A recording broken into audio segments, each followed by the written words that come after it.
Hello and welcome to the All 12 Signs video series for the Virgo full moon. This is happening on the 24th of February 2024 at 5 degrees and 23 minutes of Virgo.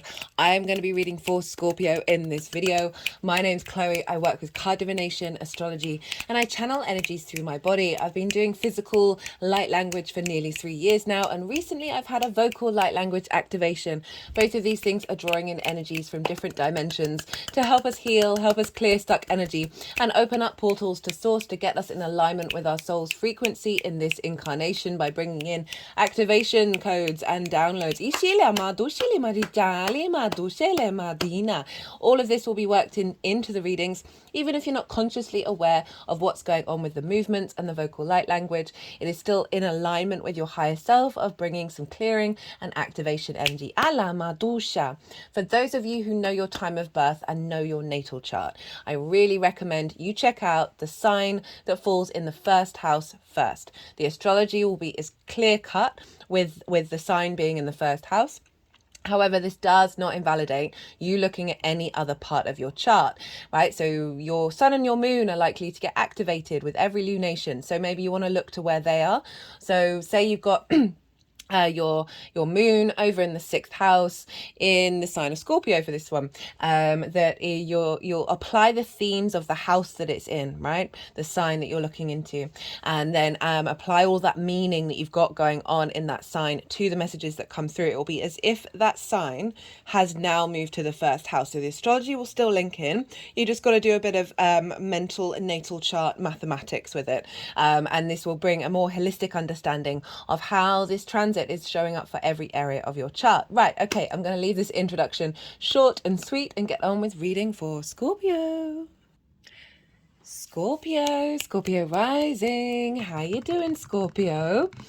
So, if for those of you who don't have Scorpio in the 1st house in your natal chart, look to the house that it does fall in. Look to the themes of that house and apply those themes to the messages that come through. Say you have Scorpio over in the 9th house with your moon.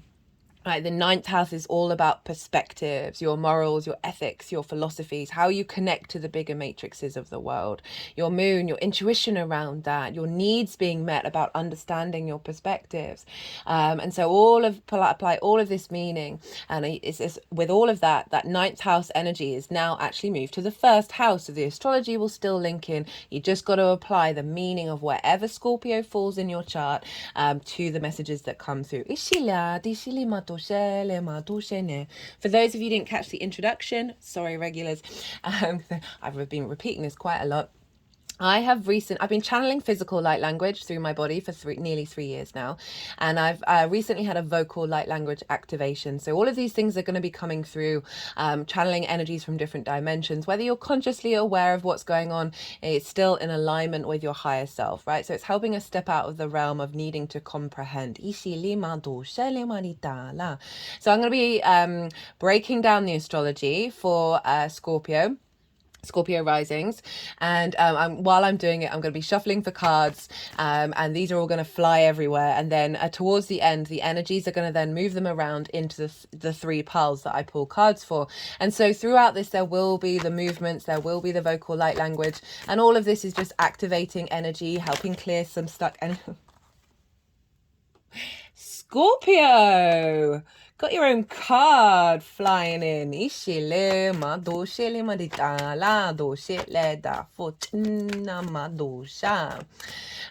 this all of this is going to be going on throughout, and I like to focus on your energy and what's showing up for you and how to integrate and become more at peace with self, because then we draw towards us more co-collaboration with the universe and opportunities that go beyond the rational realm.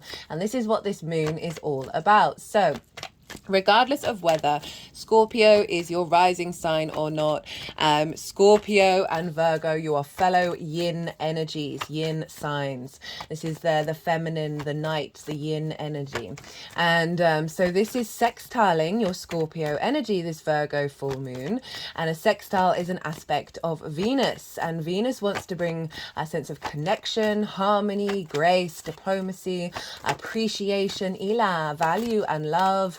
and creativity. It's brainstorming. So it's a free, soft, easy flowing energy because your baseline, your yin energy is in common, but you get to play with different elements and different modalities. And so this is a very supportive, nourishing energy. Ila do shinimado, of this full moon into your Scorpio energy, wherever that falls in your chart. Now for Scorpio rising, where is this happening? This is happening in your 11th house. This is the house of good spirits.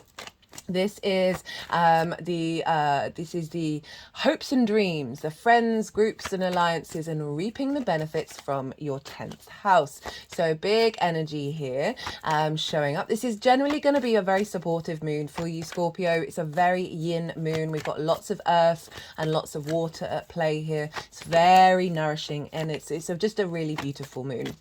And so let's talk about what kind of, I'm pulling cards for 3 different piles. And the first pile is the lead up to this full moon. I work with 6-month cycles. So this is coming from that Virgo new moon that we had last year. What have you been working on? What have you been integrating? What kind of journey have you been on? And what kind of energy is showing up as you, right? Who are you just before this full moon? Inshallah, doshili Medina.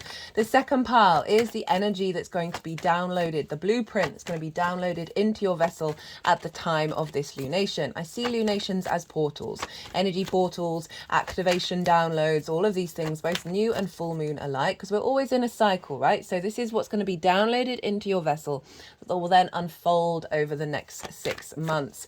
And it can represent an element of completion and elevation. Itali madu itani madi shana.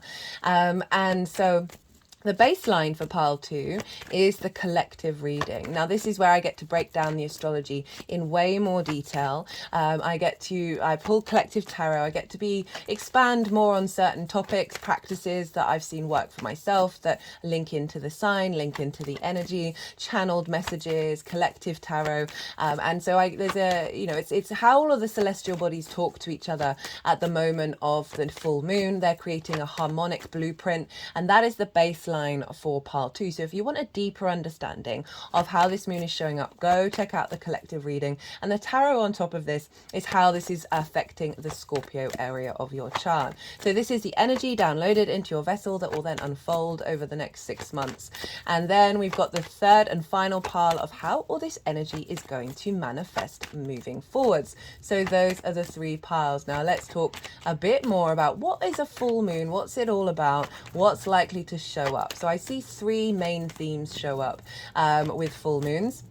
If I don't mention a theme that you've seen show up in your own life, please do put it in the comments box. Would love to hear. But these are the ones that I just see consistently show up. Maybe none of them will, maybe all of them will. It all depends. So the first one is trigger time, right? This is when we're howling at the moon, when everyone gets a bit rowdy. Inshallah madosha. Because we're inherently dealing with an opposition here, where the sun is opposite the moon. And the sun is over in Pisces. It's actually trining your Scorpio energy, which is lovely. And the sun opposite the moon is often highlighting where we're out of balance with those 2 areas of our life. And it can also bring out triggers and traumas, because the full light of the sun, our vision, our clarity, our purpose, our will, our animation, our conscious space, right? The full light of the sun is falling over the whole of the moon, which is our unconscious, our intuition, our emotional body. Where are our needs being met and not being met? And how do we nourish ourselves and others?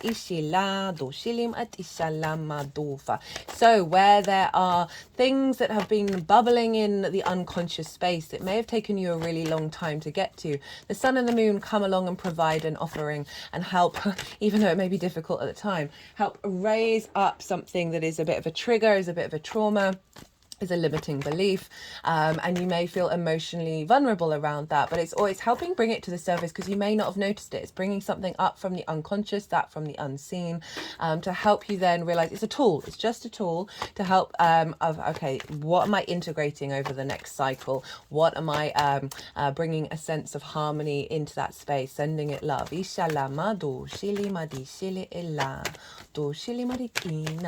So this could be triggers around being visible and your needs being met with friends, groups, and alliances, right? So the bigger collective.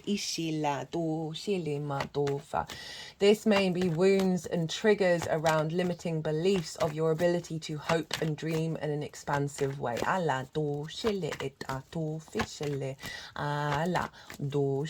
This also may be bringing up distortions around your understanding of your connection to these things, right? Again, the limiting beliefs that keep us quite small.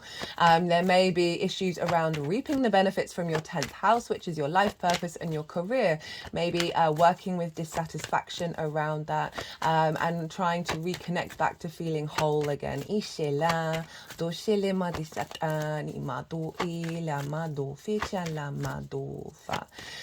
So those are the kind of things that might pop up around the triggers. The second theme is when we've done the inner work, when we've been spending time working on something.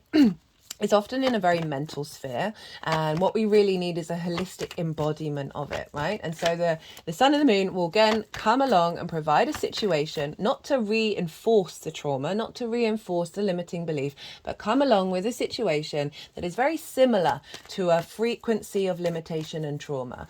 And it's going to show up because we need to walk through it physically. We need to embody it. And it's to help your emotional and physical body realize, oh, I'm not getting triggered in this situation. I'm feeling safe, right? This is no longer attached to me. This cycle has been transformed.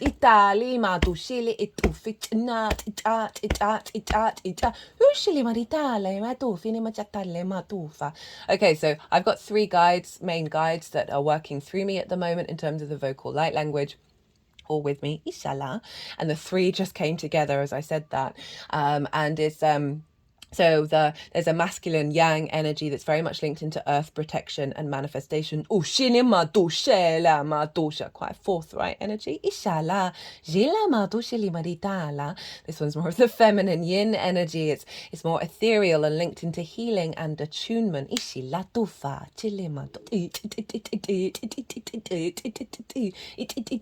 one is the neutral energy. It's linked into sacred geometry and codes. It kind of sounds like download codes.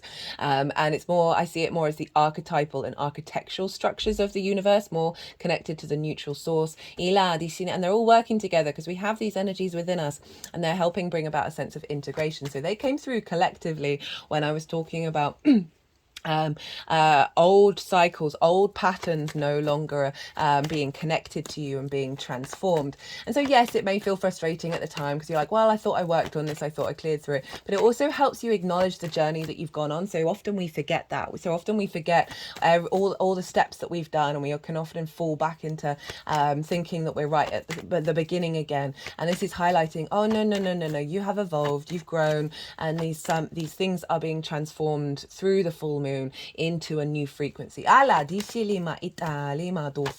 I saw this very strongly with the Leo full moon, and this Virgo full moon has got a similar energy to it because the Leo new moon last year, Venus was retrograde in the sign of Leo at the time of that new moon. So that Venus retrograde got imprinted into the lunation cycle, and obviously Venus was helping us realign back to our light, back to our heart space. Leo rules the heart, and being very independent and confident within that. And I really saw across the board with that Leo full moon, lots of situations showing up in people's lives that would have previously seen them self-sacrifice their light, seeing them self-sacrifice their heart space, feeling vulnerable, and they just weren't. They were like, cool story, bro. This stuff was happening, but they weren't even bothered by it. It was just like, yeah, whatever. Inshallah. And so there's this energy of closing out of those cycles. Lots of other stuff happened with that Leo full moon as well, but that was a really loud response because retrogrades mean we revisit, we revise, we bring nuance and depth, and so we clear out old patterns and elevate them and elevate what's left. Now we have a similar frequency with this Virgo full moon because the Virgo new moon last year, Mercury was retrograde in the sign of Virgo at the time of the new moon. So we are closing out old cycles linked into that Mercury retrograde. of finding clarity, the information, the details of how to bring your hopes and dreams into manifestation, of perhaps but potentially not seeing them manifest in the same way, not your voice not being heard so clearly in friends, groups and alliances, or not necessarily seeing the big manifestation around reaping the benefits from your 10th house. So we've been clearing out old cycles around that, and they might be likely to show up around this full moon, in an acknowledgement of, okay, no, that is past, we're closing out that cycle and we're entering into a new one. The third and final, I can't believe no other card has come out, and that came flying out instantly.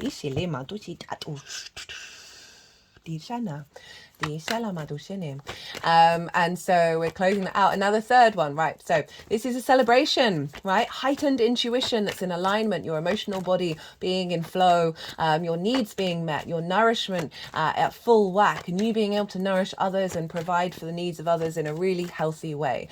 So a big celebration of everything that you've been working on, feeling good about yourself in this area of your chart. And often I find this creeps in as well, even if you might not, it might not fully manifested, only because that's the frequency that's being downloaded that will then unfold over the next 6 months, which we will then implement up to the leading to the new moon in Virgo season. So those are the sort of the three main themes that I see show up with full moons.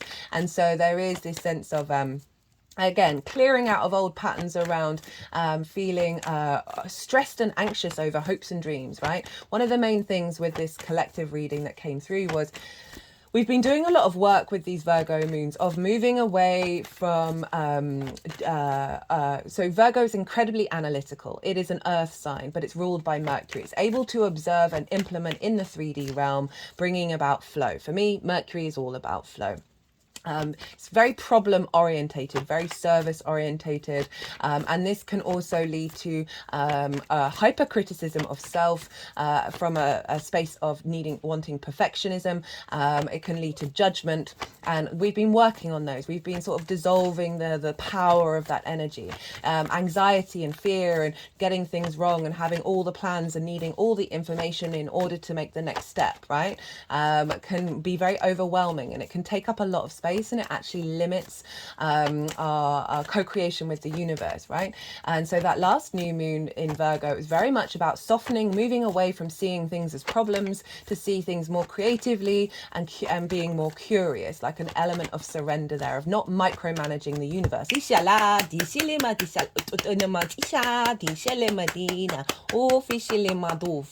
Now this full moon is adding a completion to this of observing really. Virgo can be seen as a air sign because it's ruled by Mercury and because it's hyper analytical, and we're softening down back into the earth, back into the nourishment, back into the yin energy, and allowing ourselves to observe from our core principles, not over detailing everything, and surrendering, and then allowing the universe to co-create with us, rather than being like, oh, I've got to know this in order to do this and to do that, and there's this worry and I'm now got to make 5 million different plans in order to facilitate that, rather than just going, okay, I see this worry, I see this problem, surrender your control over it, surrender all of that, and then just see what unfolds.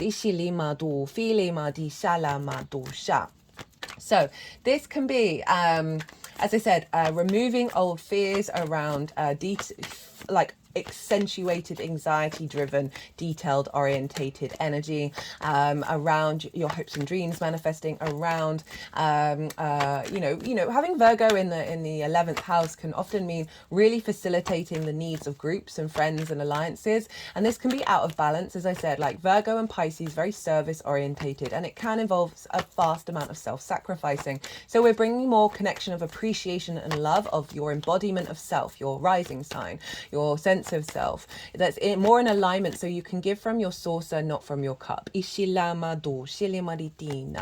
Any anxiety over what you're receiving from your career and life purpose, a lot of these I feel like they're going to be falling away and activating a new sense of spaciousness and co-creation. This can also be a really heightened celebration of feeling good about where you're headed and what you're doing, feeling good about your hopes and your dreams manifesting, of feeling connecting to friends and groups as well as perhaps reaping some rewards from your 10th house. Ishali madu shitine maditali. Oh, shile madu itali madishale. Ela madu fenitina tu fatane madisha. Still no more cards. Whoa. Right, let's get into the astrology. Let's talk about what's going on. So we've got that moon over in Virgo. Now, this is an opposition with the sun. So what's going on with Pisces? Where's Pisces for you, Scorpio? Well, this is in your 5th house of your creation energy, right? The power of your ability.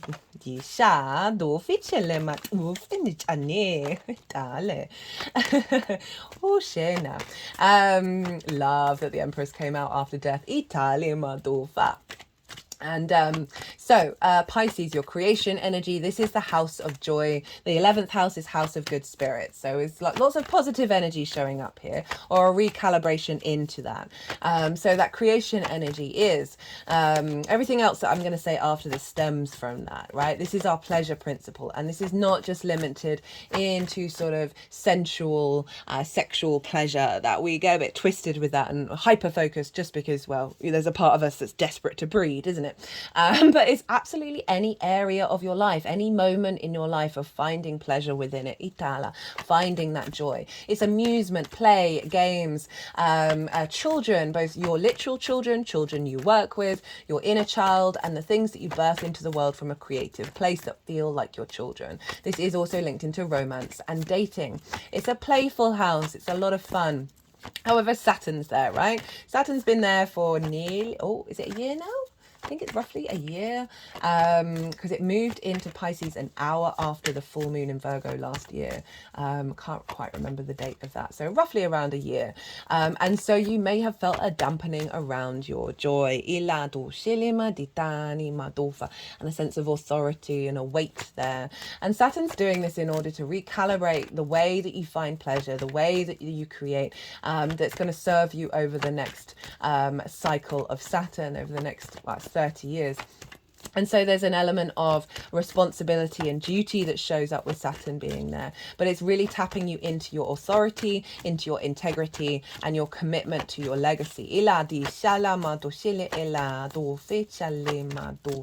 it's conjunct the sun with Mercury. So Mercury, the ruler of Virgo, is influencing this moon by aspect and by rulership. So we've got this big pile up in Pisces. And it's hilarious because I pulled these oracle cards before I did the transit series, and there's so much about the ocean and there's so much about pearls, which are obviously found in the ocean, and I was like, yeah, well, that makes sense with the astrology, because there's so much going on in Pisces. So the sun, our vision, our clarity, our purpose, you're getting more focused on what brings you joy at the moment, right? How to create.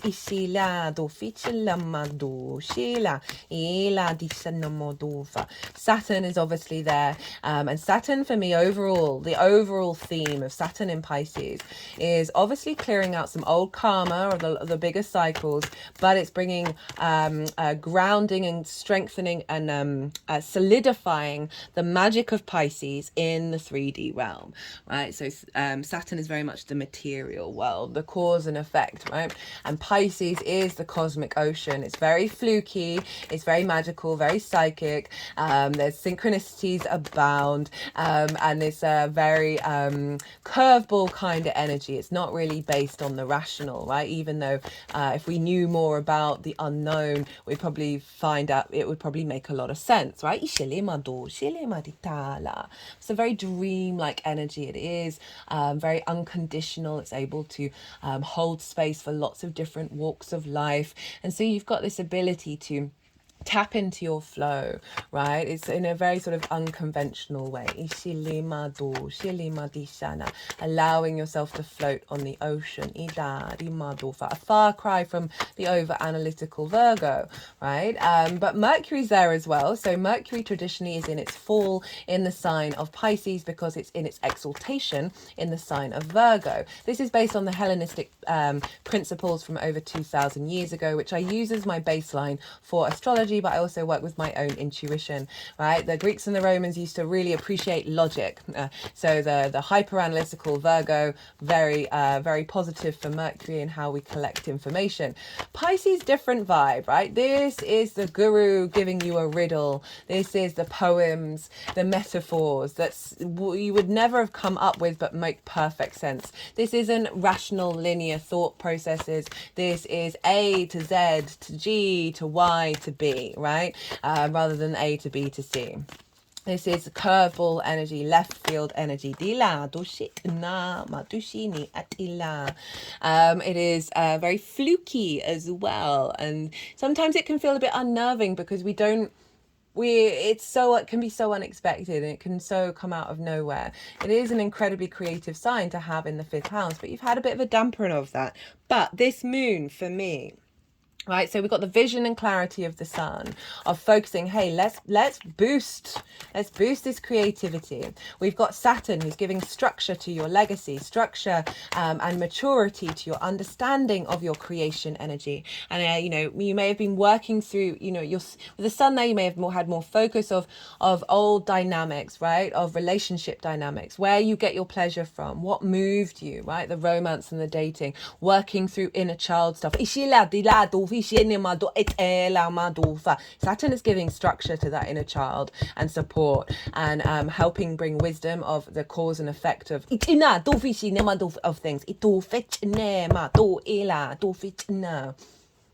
And Mercury is helping us be able to connect the dots and get information that appears out of nowhere. Like it's breaking out of limitations of the rational 3D realm, which can be very a Virgo orientated space, and activating the expansiveness of the ocean, of the magical ocean, of being able to allow ourselves to surrender to possibilities that are beyond our comprehension. So this is what Saturn, the Sun, and Mercury are plotting over in the sign of Pisces, and they are going to have their exact conjunctions on the 28th of February. You might want to mark it in your diary. I've put the dates in the description box, and so this is wild. So on the same day, Sun and Mercury are going to conjunct one another.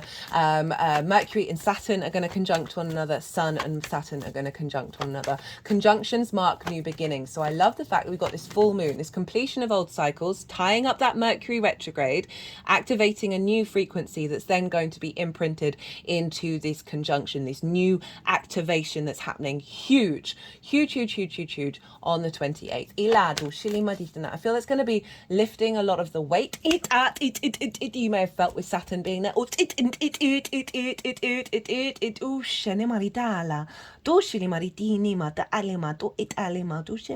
They're just holding this sun and the moon ring on my third eye.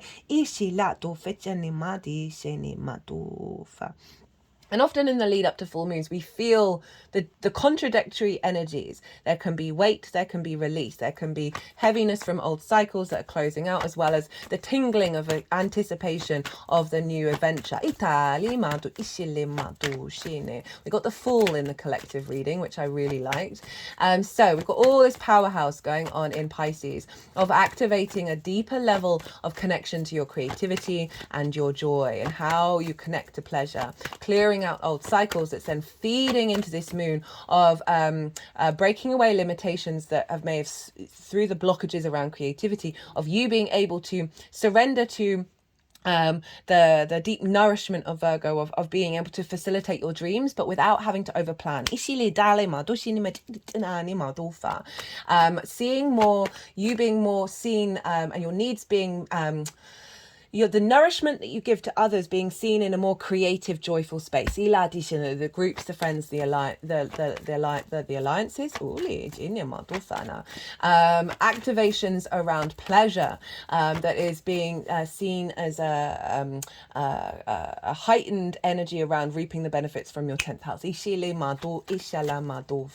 Right, let's talk some more astrology. So that's one of the major aspects. Neptune is there as well, but it's quite far away from this moon. It will be more in alignment with, or very much in alignment with, the new moon in Pisces that we're going to have. And Neptune's very good at bringing different realities into our own. So this is a really allowing a new frequency of reality that we're grounding down into the earth. Because the other major aspect that's going on is a grand earth trine. So all the earth signs are being activated in a very harmonious way. So we've got Jupiter over in Taurus. And Jupiter's in your 7th house, opposite your sign, Scorpio. And this is the house of the other. This is, speaking of Taurus, whoa. This is, that's pretty wild, Scorpio. This is the house of the other. This can be business partners. This is very important people in your life, intimate relationships, business partners, one-to-one clients, dealing with people on a one-to-one basis at work, intimate friends, long-term committed romantic relationships. It's linked into marriage because it's contracts. And between the self and the other, this is an opposition with Saturn. Saturn is about commitment, right? What are you committing to? In that contract is also source energy. So this is what you're drawn to, and also often how the lens in which you show up with relationships. And Jupiter is expanding your wisdom and understanding about what the other means to you. And often Jupiter moving through the first is you providing wisdom on a one-to-one basis. A deepening and expanding and elevating of your relationship with source. Finding more ease with the other. And all of this is feeding into your 11th house of hopes and dreams, friends, groups and alliances, and reaping the benefits from your 10th house. And then, so we've got this, so there could be an element of culmination of celebration of what you bring to the other, that's seeing you reap those benefits in terms of a workspace. This can be also activating because this frequency is imprinted over the next 6 months of providing a lot of inspiration through on a level of intimacy that's affecting groups and expanding out more into bigger groups, that then we'll see repercussions of you reaping the benefits from your 10th house. Now, over in Capricorn, which is your 3rd house of your environment, your local community, lots of major arcana, your local community, the things you do on a day-to-day basis, and the communication style, right? How we communicate, and a focus on communication. And so this is finding meaning in your day-to-day, right? Pluto's just left there. And what I really like is Ceres and Cupido are there. And what I like about this is building on the work that Venus just did, right? So Venus just moved through that sign, bringing a sense of connection and appreciation for the transformative energy of Pluto moving through that house. And now we've got Ceres, which is linked into the earth, mother goddess energy, the harvest, abundance, fertility, and nourishment.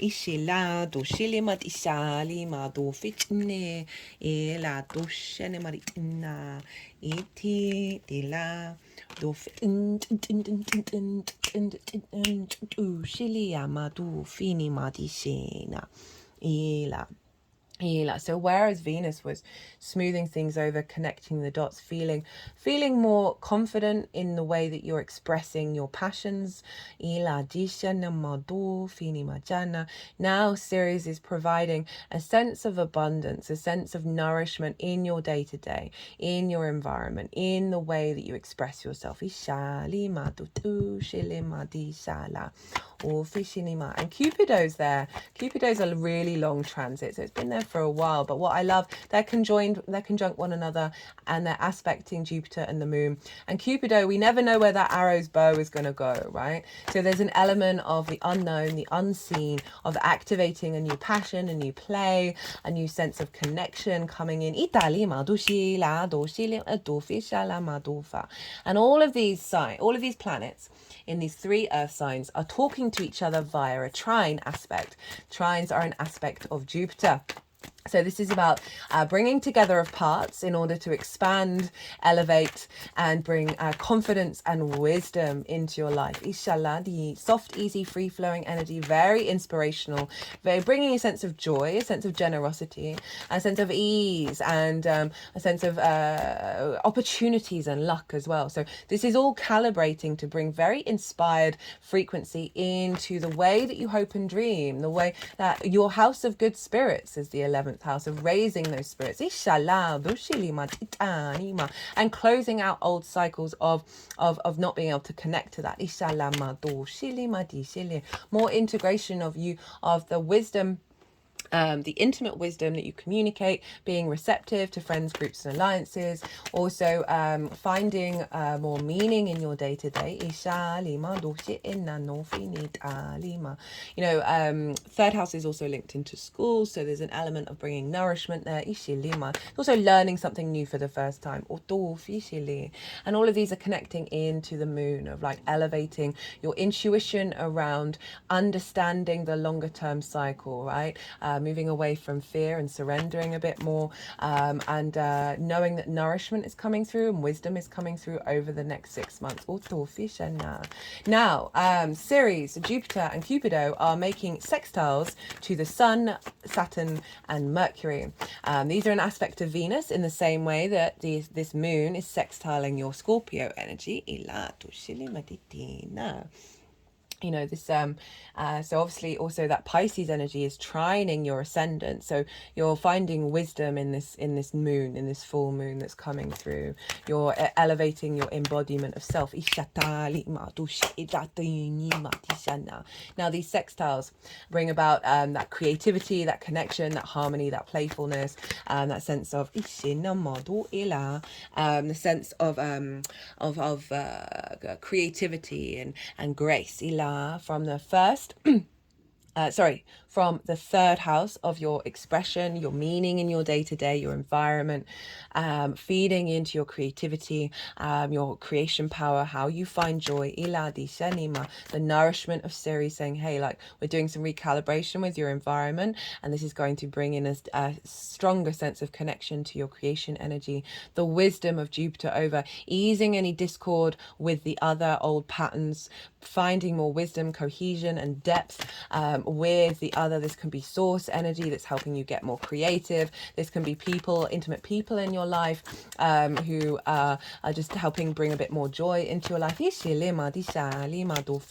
just feeling good about how you are with the other. And then this is breaking out of old patterns. As you know, I mentioned a bit about trauma around romance and dating, because that can often show up with a full moon that's limited your hopes and your dreams, that old relationship dynamics that have limited your ability to connect to the other in a healthy way. And all of this is forming a kite. So this will be on my Instagram and my community page if you want to look at the chart of the moon. So you see here this big triangle, that's the grand earth trine. And then the blue lines going up towards the sun, these are the sextiles, and they are forming a kite. And with a kite, the release point is the moon, the tail of the kite. So all of this energy is pinging into the moon, very nurturing, earth and water, lots of depth here. Now that kite can also be seen as a bow and arrow, of Cupido's bow and arrow. So this is where we pull the arrow back, right? The power and the tension there that's going to be released, and we inherently know where that arrow is going to go, but we're not stressing about the why.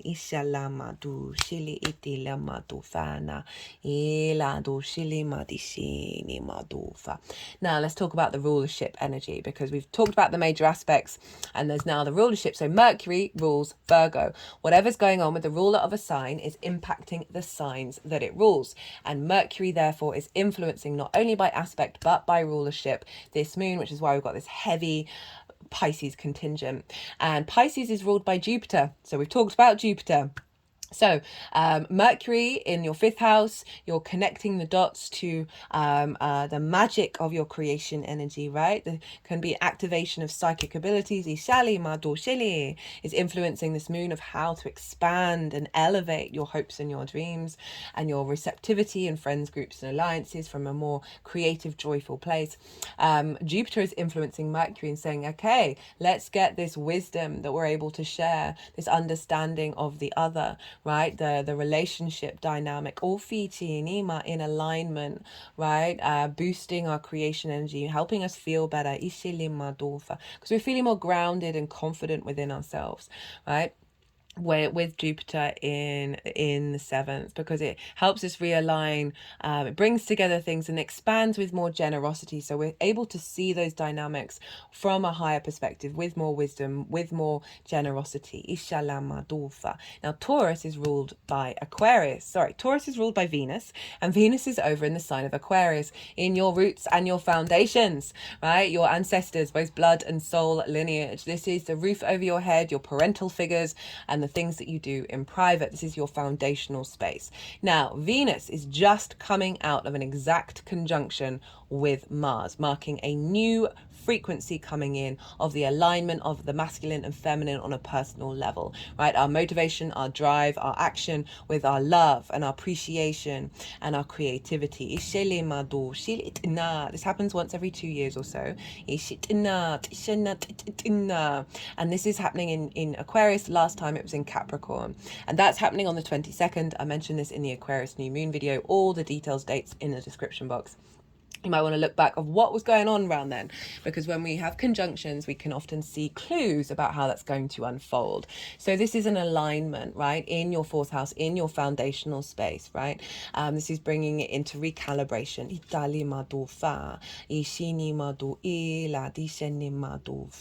And they are very close to Pluto.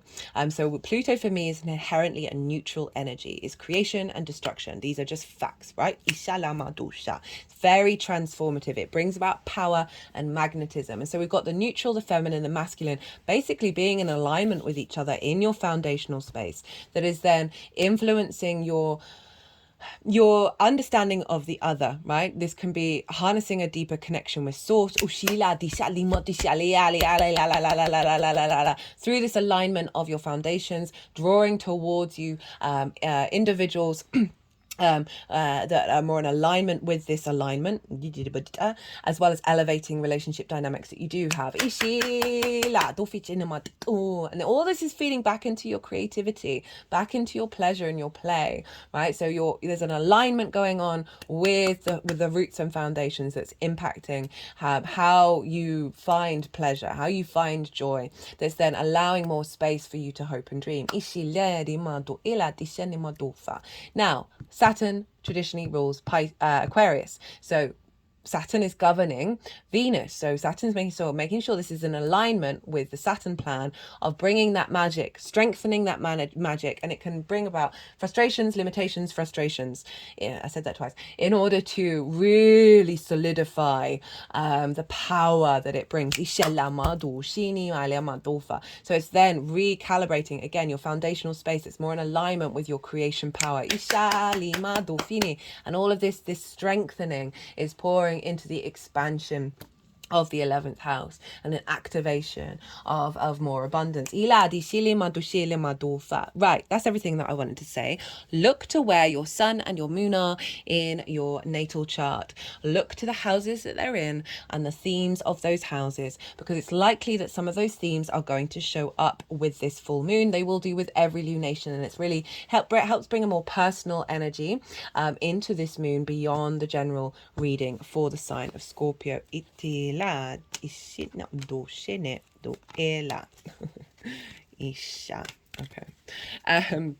So all the cards have come out. Now I'm going to go consciously quiet. I'm going to soften my mind. The energies are going to move through me. They are going to do their thing. They're going to be moving the cards around. They'll be doing some vocal and physical light language, and then they'll put them into the 3 piles. And that's when I'll bring the tarot into the astrology. So I call you to soften your mind as well. You just had so much information thrown at you.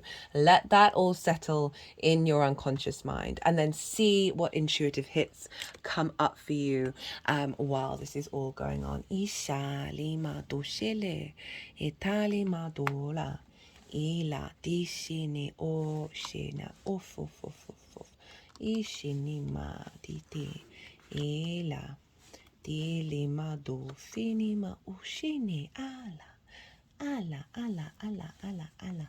ila do it in that it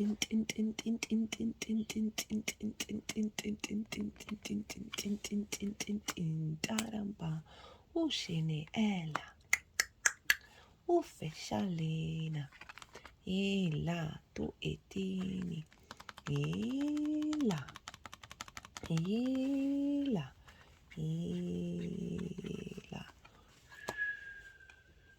dala doshili maritila dishila ushalima doof ishel 3 sevens. Whoa, ishalina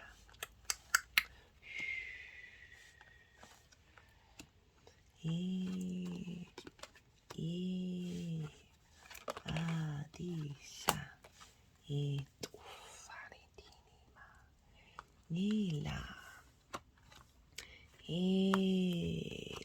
di shina dufalina ila tu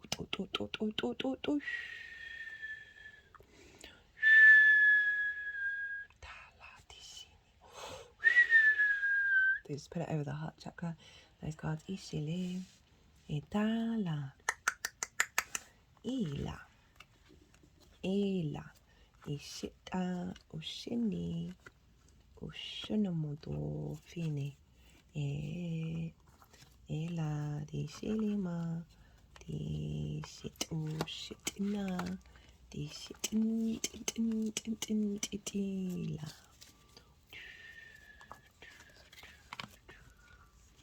Dore matina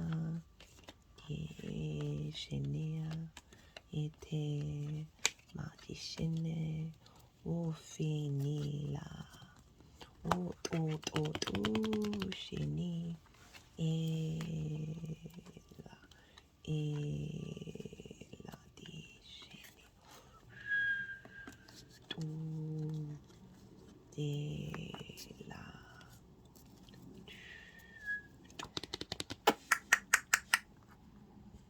ela dishele maruchene ela madushene maritila dishene detele matufa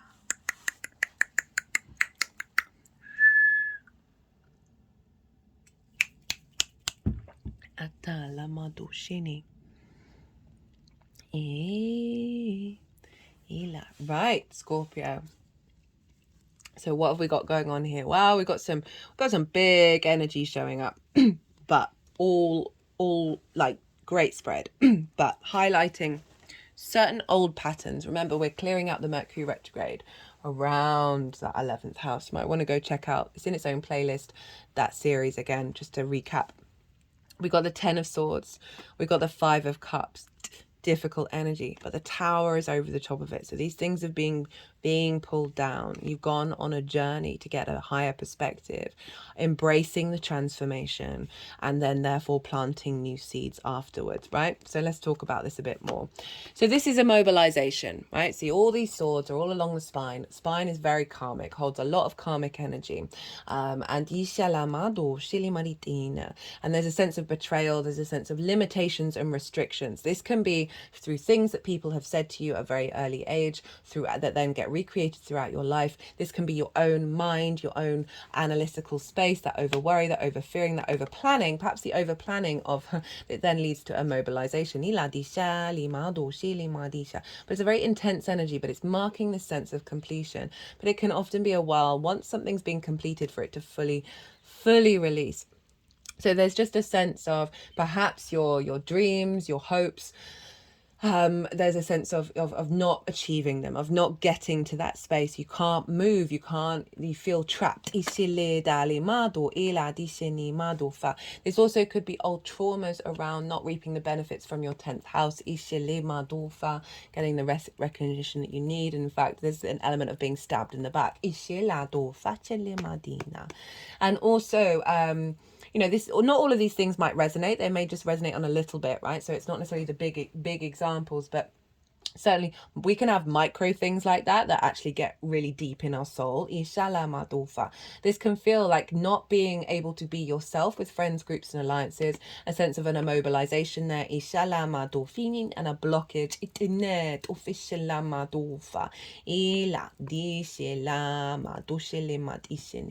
And it's with the Five of Pentacles. They were just Five of Cups. They were just moving that over my, like fanning it over the third eye. And this is about grief.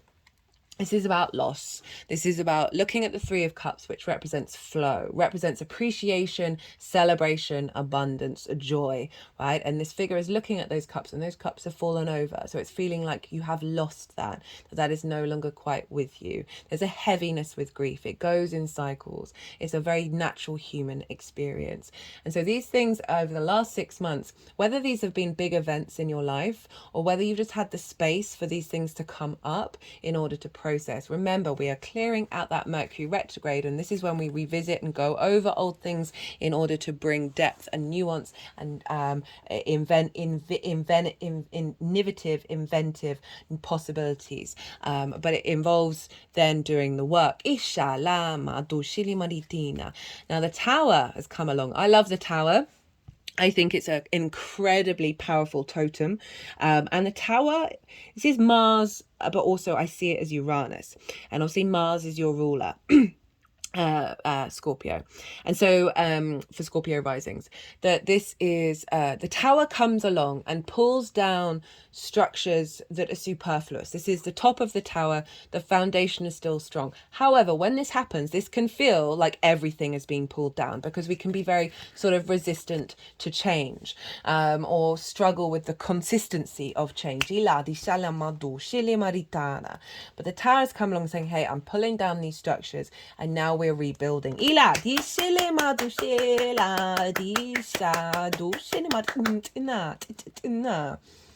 And it's come with the Eight of Cups, which is saying, okay, you've realized that some of these patterns, so this card I link into unconscious things that are deep in our unconscious, that form our limiting beliefs, that form our trauma responses, our love language, that has actually become, because they're so innate within us, they feel very emotionally comfortable, even though they bring about discord, neglect, disruption, right? And this card for me is and it's really hard to break those cycles, right? And this card is you acknowledging, okay, this thing that feels comfortable, that I'm so used to, I am walking away from this. I am going on the journey. This is actually Saturn in Pisces. So this is the overall energy of what's going on with Saturn in your 5th house. And this figure is going on a journey that may be a bit difficult, to go and climb this mountain to get a higher perspective. So you've very quickly realized what was going on, and you were able to take steps to walk away from it. But as I said, integration takes a while. We've got the Death card. So this is an honoring of the transformative process, right? Death, I see here, the King is no more, right? This is a release of something that has had an authority over you, and you're now in that process of transforming. Obviously that's the Scorpio card, which just went flying out. It's come with the Seven of Pentacles, which is why I'm feeling that there might be a bit of frustration, that you've acknowledged that you've gone on this journey, and sometimes that journey takes a little bit longer than we think, because the so I keep calling seven of Pentacles, this is about planting those seeds and then tending to them daily. And this is obviously something that you've been doing, but there can be frustration here because we're like, why isn't it big yet? Why isn't it? Why? You got to put in the routine, you got to put in that hard work that then will then become easy, right? So there's an element of having to do all the things, maybe feeling a bit frustrated. Oh, I've been doing all the things, but you know, these vegetables still haven't grown into their full glory, right? It takes a while to integrate. So there's an element of honoring your transformation, and I've tended to it. You've been putting in the practices, but always with that seven of pentacles. Well, not always, but I'm picking up with that. There is an element of frustration of like, well, why isn't everything big yet? Why can't I eat these things? Why are they? And there's that we've got to be patient sometimes, and the universe is constantly teaching me that. I am fundamentally a very impatient person while also being incredibly chill, right? I've got a lot of duality in me. The universe and what I've been working on over however many years is surrender. Allow some faith to come in, that allow things to take time rather than all now so you can fix everything now. So for the energy of this full moon, what's being downloaded into your vessel, I had such a warm feeling when I saw the Queen of Cups come out. So we've got the Queen of Cups, the King of Swords, the Fool, the Seven of Swords, the Seven of Cups, the Magician, the Ace of Wands. I'm really enjoying what this is saying. So the Queen of Cups, very watery energy. She is serenity. She is peace. She is calm. There's stillness in the air, but not a heavy one. It's very calm. There aren't any waves on the ocean. There aren't any clouds in the sky. Your perspective is so wide, and yet you are able to see far in the future. But still you are at peace, right? So there's nothing to fear about. All of the hopes and dreams that you got to do all the plans for, you're able to surrender and nurture yourself. Bring nourishment and a sense of calm. I'm speaking very calmly as I'm doing this. Bring a sense of calm into your being, right? Queens nurture, they nourish, they bring depth and nuance. They also observe and strategize, right?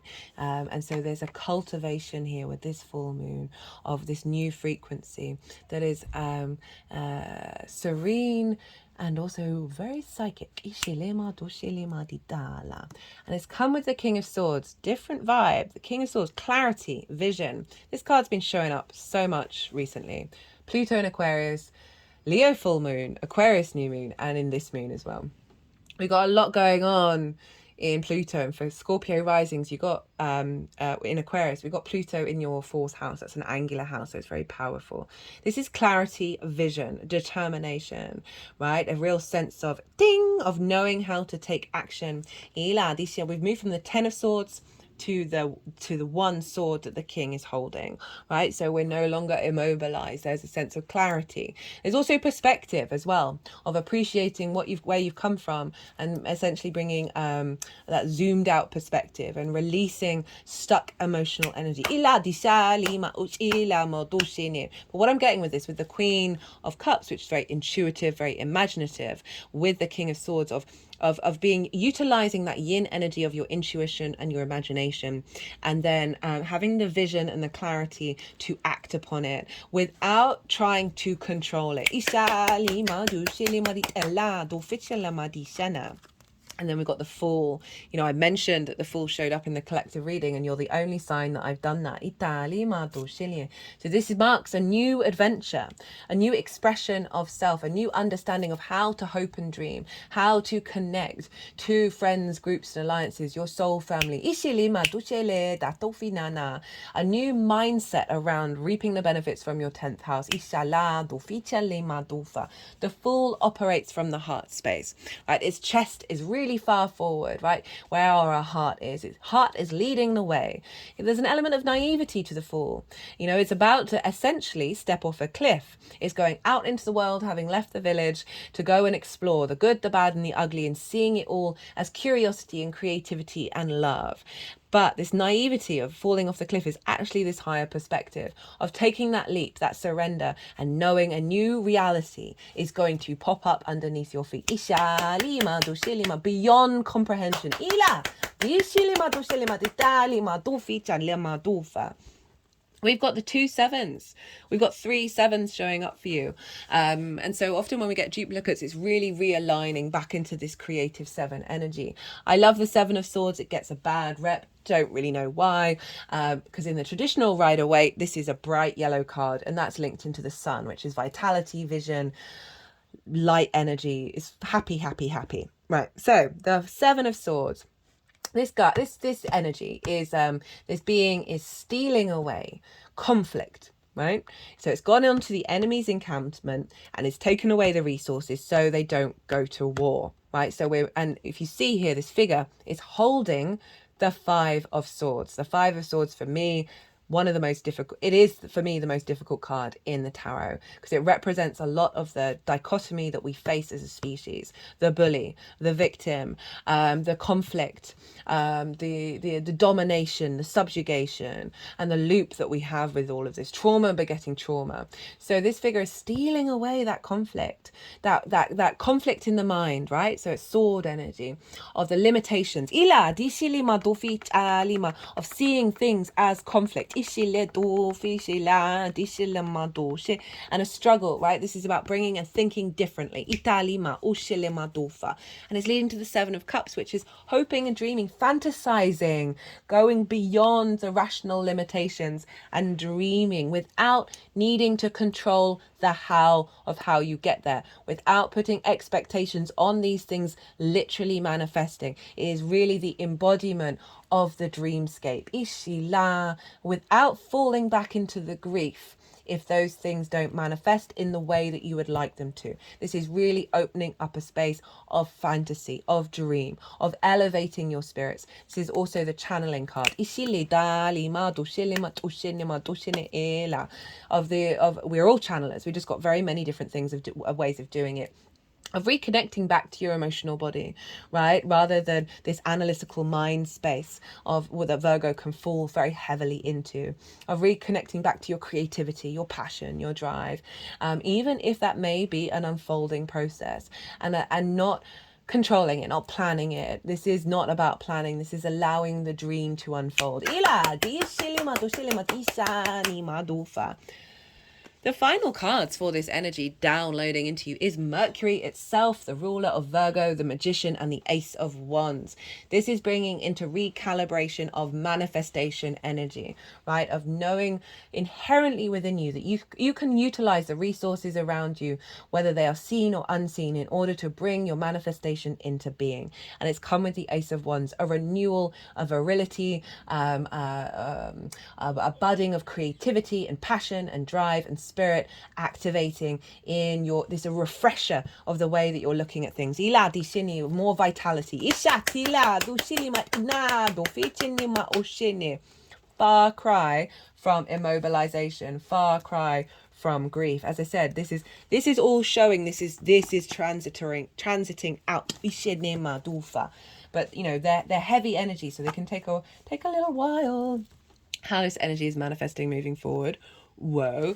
Got 3 of Pentacles, King of Wands, the Guru, and the Empress. What a great card to end on for your hopes and your dreams and reaping the benefits from your 10th house. Inshallah Madufa. We've got the 3 of Pentacles, one of my favorite cards. This is about mastery, right? And when this figure is confident with what they do, they just do that because they do that without needing validation from the outside world. They're very attuned to their skills and their resources and the pleasure that they get from building and doing whatever it is that they're doing.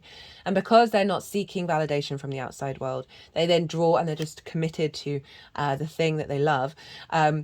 They draw towards them energies that have different things to offer, that are of a similar frequency, in order to create something beautiful and long lasting. So we've got this is a church here, but it's just representing something that is going to last the test of time. So this is saying that As this unfolds, you are bringing towards you energies. They don't have to be in the 3D world. That is helping facilitate you understanding the truth of yourself and therefore able to expand into your hopes and your dreams. Ila di shinima. You showing up in friends, groups, and alliances with this sense of mastery. Ila do shinima dufa. That is drawing people towards you. Ishilima di la di shilima do shilima di tani. Ela. Also, the capacity to be able to build. Reaping the benefits from the 10th house. So you could see a knock-on effect of what's coming through from the 10th house, helping facilitate your expansion around your hopes and your dreams. And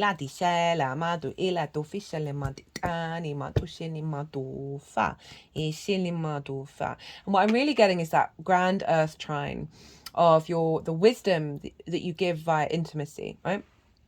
The nourishment you give in the way that you communicate, being receptive, being received by others. That is your hope. There's a real confidence that's coming in with that.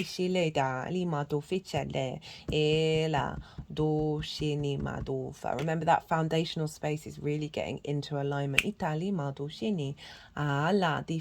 Where you feel really grounded in yourself. Got the King of Wands, right? So we've got very action orientated. You're very confident within yourself. Gone from the Ace to the King. This is passions. This is drive. This is animation. This is transformative creativity. Very entrepreneurial, very independent energy. Kings take action, sovereign action. They're very in command, very sovereign of who they are. And so this is saying that over the next 6 months, things are going to start to manifest through the actions that you take. There's putting you in a place of security. Because kings are obviously kings of a kingdom. There's a strength there. There's a power there. The Guru. So this is Taurus energy. This is the Hierophant. And the Hierophant has gone through some studies, lessons, learning about how they see themselves in relationship to the bigger matrices. And this is, so it's often linked into a book religion because it's the Pope. But it doesn't have to just be that. It's this, in this case, look, it's just a guru, right? Just a guru. We're all gurus. We're all students. We're all teachers. We're all students. That this is saying there's been a level of real depth of commitment to self and your own inner wisdom and the sharing of it with others. Because remember that third house communication, seventh, one-to-one, right? Being intimate in the way of how you're intimate, where Jupiter is, where Taurus is. And then all feeding into friends, groups, and alliances of reaching an audience. There's also a level of commitment, right? So commitment and wisdom in the way that you're expanding your hopes and your dreams.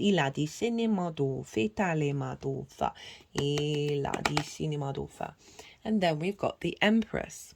What a card to end on. So this is Venus. This is fertility. This is feeling good in the 3D world. This is a sense of abundance and expansion. To show up in the 11th house is sort of you feeling good. You expanding your hopes and your dreams. More opportunities, more abundance coming in. Fertility, creativity. Venus, very charming energy of being seen by others in a very charming way. Of, as I said, abundance coming through from that 10th house.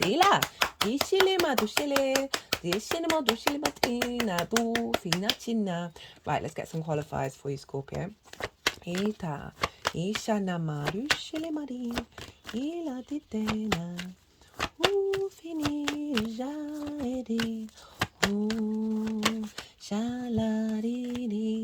Got strength. Love this. Really like this showing up for you. This is a Leo card. Telepathy, intellect, intuition, animals. I feel like your intuition and your intellect, right? Very Virgo, moon in Virgo energy is getting into alignment, getting into balance. But I love this, just the strength word of the power of you feeling in flow with yourself and the strength within yourself. This is also your 10th house. Itala.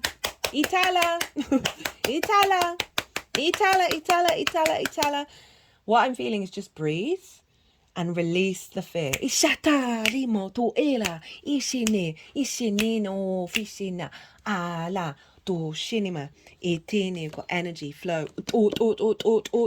There's been some blockages ite along that spine, which is also, spine is ruled by Leo. Ishilela to shini to. Really clearing out limitations around receiving, reaping the benefits from your 10th house. Ila dishine, more flow coming into your 10th. Ila, which obviously is a knock-on effect, where the 11th is reaping the benefits from that.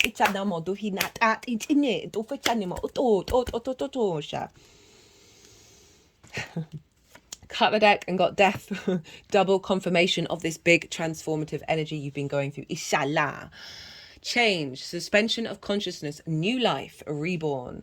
Dishinimo, suspension of old thought patterns, old things that have had authority over you, bringing in a new frequency, a new life, the transformative energy. Itini, a feeling of feeling reborn. Itila, dishalama, doshini. Right. Couple more qualifiers, clarifiers, new messages. All the decks are in the description box. This is a numerology deck. That one, the one we just did, that was the First Light Tarot. If any of them take your fancy,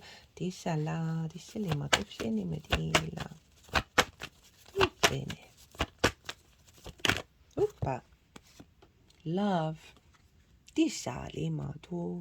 That's so powerful. It's so ridiculous of being worthy and deserving of love, and knowing that. I'm just thinking about the fact that we've got 5th house, 7th house activations, which can very much be about romantic relationships. I don't always bring those things up, but when those 2 houses are activated, it can be a very strong theme of reconnecting, pulling back your love that's you've given to others, reclaiming that which is bringing things back that's caused attachments out in the world has caused distortions. Italy, reclaiming that, pulling that back. You might want to do a ritual over the full moon.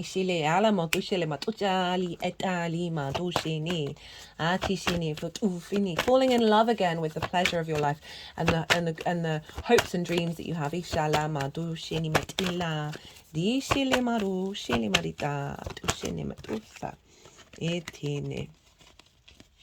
I've got forgiveness showing up. And so there can be an element of needing to forgive old cycles. And yourself of I don't know, for whatever reason, whether I feel there's sticky energy around that.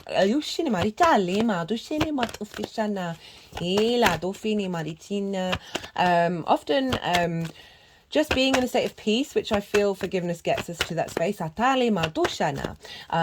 there's a letting go of frustrations, old pains, old wounds.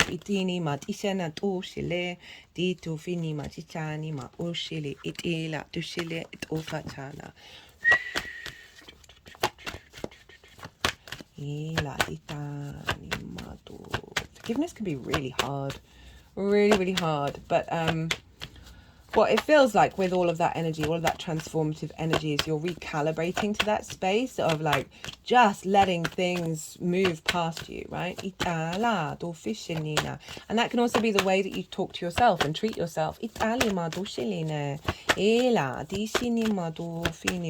that Virgo energy is like perfectionist. It can be very hypercritical, very judgmental, that can just lead to sort of huge anxiety and huge self-annihilation. You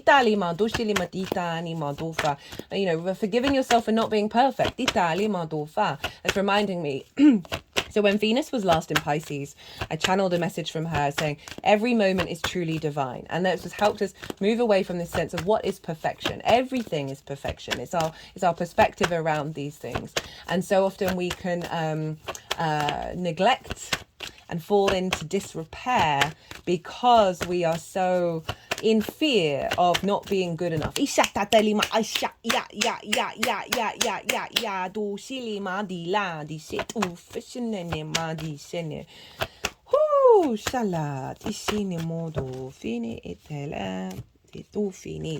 self-discipline. And again, that's sort of reconfirming that 7 of Pentacles, of these big transformative things that you're doing. Takes, you know, really takes Right, that'll do. Really takes, sorry, my brain goes a bit blank when they do that kind of thing with the deck. It really does take a while to integrate, right? Some people can do it very quickly. I would still, the power of the mind to just switch off and believe a certain thing. Like, I'm in awe of that energy. But there's not all of us can work at that pace, and so often we can feel, oh no, we haven't got where we needed to go. We've fallen back into the old patterns, and really it's just like getting back up again and going back into the thing and doing the thing until it becomes in your automotive nervous system, right? The automotive, when you learn to drive a car, and then you do it so often it gets dumped back into like the action, like just the breathing energy, right?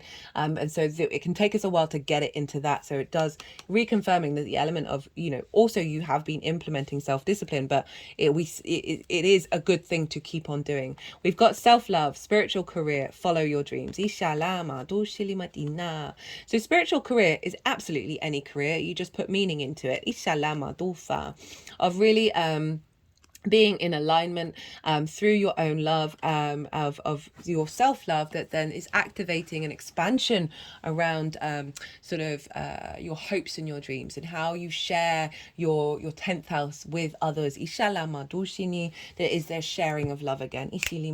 Follow your dreams, hopes and dreams. Right, couldn't get any clearer than that, Scorpio, of helping you like commit back into, I can fantasize, I can dream. I don't need to plan or worry or freak out. Obviously, some planning's great, but like really try and surrender for a bit. Maybe have have some small hopes and dreams and just send them out there and see what happens, right? So start little. Practice, practice, practice. Right, gonna leave it at this, Scorpio. I hope you enjoyed this reading. I really did. This was quite wild. If you did, don't forget to hit the like button. If you would like a personal reading, my email address is in the description box. So send me an email, right? Give me all the context. I love the context. We can look at your natal chart. We can do tarot. We can do a blend, channeling as well. Lots of other things. I am working on a website, so hopefully that's going to be a bit more easy to access in the future. Be good to yourself, Scorpio. Be good to those around you. And most importantly, be well until we meet again.